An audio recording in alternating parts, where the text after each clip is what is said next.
Hello everyone. So today we are gonna talk about the topic how not to take things too personally. कैसे ना हम अपने जीवन में चीज़ों को बहुत ज़्यादा पर्सनली ना लें. ठीक है. अब पर्सनल लेने का मतलब क्या होता है?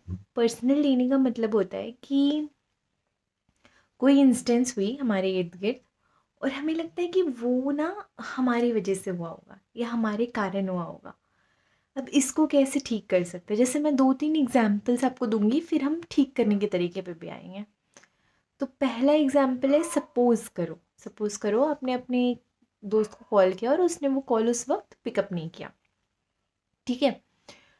अब आपको लग रहा है कि इसने कॉल नहीं उठाया, मेबी ये मुझसे खफ़ा होगा. पहली चीज़ तो ये आएगी दिमाग में. दूसरी चीज़ आप सोच रहे हो कि कॉल नहीं उठाया, ये तो मुझसे प्यार करता ही नहीं है, तो मैं सच्चा मित्र है ही नहीं. देखो मेरी रिंग हुई और इसने कॉल भी नहीं उठाया. ठीक है? पर आपको क्या पता उसकी पर्सनल लाइफ में भी बहुत सारी चीज़ें चल रही हो जो आपको नहीं पता हो. ठीक है? तो ये एक कंसिडरेशन जो हम लोग नहीं लेते हैं. क्यों? क्योंकि हमने चीज़ें पर्सनली ले ली. हमें लगा कि अच्छा वो ये काम कर रहा है क्योंकि वो मेरी वजह से है. ठीक है? दूसरी इंस्टेंस आप इसको इस तरीके से समझो. आपका एक बॉस है, आप एक कंपनी में काम करते हो और उनके साथ आपकी कोई थोड़ी छोटी मोटी डिसएग्रीमेंट हो गई कोई प्रोजेक्ट के मसले पे. अब जब डिसएग्रीमेंट हुई तब तक तो सब चीज़ें ठीक थी, पर उसके बाद क्या हुआ, आपने ऐसा ऑब्जर्व करा या आपको ऐसे लगने लगा कि बॉस शायद आपको इग्नोर कर रहे हो और दूसरे एम्प्लॉयज़ को ज़्यादा ध्यान दे रहे हैं उस दिन या 1-2 दिन. ठीक है? आपने ऑब्जर्व करा और देखा कि आपसे बात नहीं हो रही है. तो आप क्या सोचोगे कि अरे मे बी वो जो डिसएग्रीमेंट हुई ना मेरे और मेरे बॉस की ड्यूरिंग द प्रोजेक्ट वाला डिस्कशन, तो मे बी उनको बुरा लग गया और वो मुझे इग्नोर कर रहे हैं. बट हो सकता है, क्योंकि ये क्यों हुआ, क्योंकि आपने पर्सनल ले ली चीज़ें. बट ऐसा हो सकता है कि उनको और भी काम होगा और वो उस वक्त सोच ही ना रहे हो इस इंस्टेंस पे, रैदर वो फोकस कर रहे हो और हो सकता है कि जेन्युइनली उनको आपसे इस वक्त इंटरेक्ट करने की ज़रूरत ना पड़ी हो. तो वो दूसरी दूसरी अपने काम पे फोकस कर रहे हैं और आप यहाँ बैठ के सोच रहे हो अच्छा अच्छा ये मेरे वजह से है. तो ये हो गया पर्सनल लेना चीज़ों को.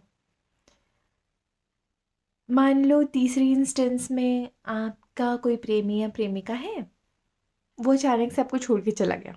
ठीक है? तो आपको क्या लगेगा कि मुझ में कुछ कमी थी. देखो कई बार होती है तो उसे सुधार लेनी चाहिए. जैसे कई कमियां होती है कि हमें पता भी होता है कि वो है हम में. तो हमें जैसे मान लो कि हमें झूठ बोलने की आदत है और वो हमें पता है कि हमें है, तो वो हमें सुधारने की कोशिश करनी चाहिए. बट मान लो कई बार क्या होता है, वैल्यू सिस्टम मैच नहीं हो रहे होते हैं और उसने छोड़ दिया और गोस्ट कर दिया, फिर आपने पर्सनल ले लिया कि ज़रूर मुझ में कोई कमी होगी. नहीं, कई बार हमारे वैल्यू सिस्टम मैच नहीं हो रहे होते हैं. वो भी अपनी जगह सही होता है, आप भी अपनी जगह सही होता है. इट्स जस्ट कि हम लोग एक कंक्लूसिव सेम वैल्यू सिस्टम पे नहीं आ रहे होते हैं. तो इट्स ओके. तो फिर वहाँ पे पर्सनल नहीं लेना है चीज़ों को, वहाँ पे लेट गो करना पड़ेगा आपको. थोड़ा देखो डिफ़िकल्ट होता है, इट्स नॉट ईजी कि हाँ आप लेट गो कर पाओ, बट करना पड़ेगा. And you need to accept कि यार सारी चीज़ें नहीं चलती हैं आपके अकॉर्डिंग. मतलब उनकी अपनी पर्सनल चॉइस थी, वो छोड़ के चले गए क्योंकि आपके साथ वैल्यू सिस्टम नहीं मैच हुई. उनकी कहीं और मैच होगी, वो वहाँ चले गए. अब ये हो गया पर्सनल लेने की इंस्टेंसेस, एग्जांपल्स जिसमें हम बहुत बहुत बार चीज़ें पर्सनल ले जाते हैं. बट अब हम इससे निकले कैसे, हम इसको ठीक करें कैसे? तो देखो ठीक करने के ना 2-3 तरीके हैं. पहला है कि एक्सेप्टेंस. एक्सेप्टेंस खुद के लिए भी, खुद की खामियों के लिए भी, खुद की इम्परफेक्शंस के लिए भी और सामने वाले के लिए भी. कि आप भी फुल्ली परफेक्ट इंसान नहीं हो, सामने वाला जो आपके साथ जुड़ा है या जो बाकी लोग भी हैं उनमें खामियां भी होगी और अच्छाइयाँ भी होगी. दोनों को उसी तरीके से आपको एक्सेप्ट करना होगा, अपने अंदर की भी और उनकी भी. ठीक है? पहली चीज़ हो गई एक्सेप्टेंस. दूसरी चीज़ जो सबसे बड़ी चीज़ होती है वो क्या होती है कि कम्युनिकेशन. कई बार क्या होता है कि आप जाके पूछ लो ना, उस फ्रेंड से पूछ लो, rather than taking personal. Boss से पूछ लो कि सर ऐसा लग रहा है मुझे, या गोस्ट कर दिया तो खैर आप पूछ नहीं सकते हो, उस केस में तो बस लेट गो करना ही आपका ऑप्शन बचता है. बट कम्युनिकेट कम्युनिकेट ओपनली, जो कि हमारा जो फर्स्ट वाला है ना एक्सेप्टेंस, उसी से आती है कि एक्सेप्टेंस रहेगी, कम्युनिकेशन हो जाएगी। दूसरी तीसरी चीज़ है ना authenticity, B original, always always be your self. आप जैसे हो ना वैसे रहो। टोन मतलब कहीं कहीं अगर मैं हर बार ये बात बोलती हूँ कि रेक्टिफिकेशन की ज़रूरत है, तब तो चेंज करो अपने आप को। कि आप में कोई सच में खामियां और आपको भी पता है कि वो खामियां, जैसे मान लो कि आपको सिगरेट की लत है, तो आपको पता है कि वो आपके अंदर खामी है ना, अब उसे 5 लोग भी बोल रहे हैं तो आपको छोड़ देना चाहिए।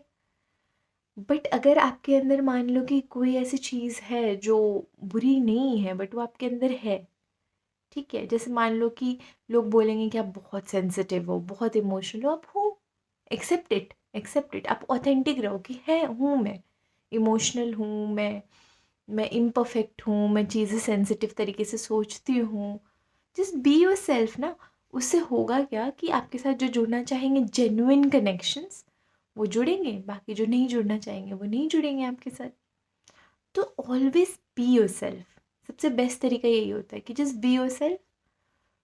और कई बार क्या होता है ना, चौथी जो चीज़ है वो है हमें दूसरे के पर्सपेक्टिव से भी सोचनी चाहिए कि उसकी, वो भी एक इंसान है ना, उसकी लाइफ में भी बहुत सारी चीज़ें चल रही होंगी साथ के साथ। तो फिर हमें सोच लेना चाहिए कि जैसे हम परेशान हैं वैसे वो भी कभी परेशान हो सकते हैं, कभी कभी उनका भी मूड ऑफ हो सकता है, कभी हो सकता है उनको भी बात करने का मन ना हो, कभी अकेले रहने का मन हो, जैसे हमारा होता है। तो हमें अपने लिए एक्सेप्टेंस है तो कम्युनिकेट भी करेंगे, हम ऑथेंटिक भी रहेंगे, और हम उनसे जाके अपनी बातें बोल पाएंगे और कई चीज़ों पे तो लेट गो भी कर पाएंगे। तो ये छोटी छोटी चीज़ें बोलने में आसान है, करने में थोड़ी मुश्किल होगी, बट ज़रूरत है। करोगे और चीज़ों को पर्सनल नहीं लोगे, बाइफरकेट कर दोगे कि उनकी भी तो अपनी इम्परफेक्शंस है, सामने वाले की भी तो अपनी कुछ कॉम्प्लेक्सेस हैं, कुछ इन्फीरियोरिटीज़ हैं, वहाँ से ऑपरेट करते हैं ना, तो हर चीज़ आपसे रिलेटेड नहीं होती है। ये चीज़ जब समझ जाओगे तो पर्सनल लेना बंद कर दोगे और ज़िंदगी थोड़ी थोड़ी से थोड़ी ज़्यादा बेटर हो जाएगी। सो तब तक कोशिश करो कि चीज़ें पर्सनल ना ले। टाटा।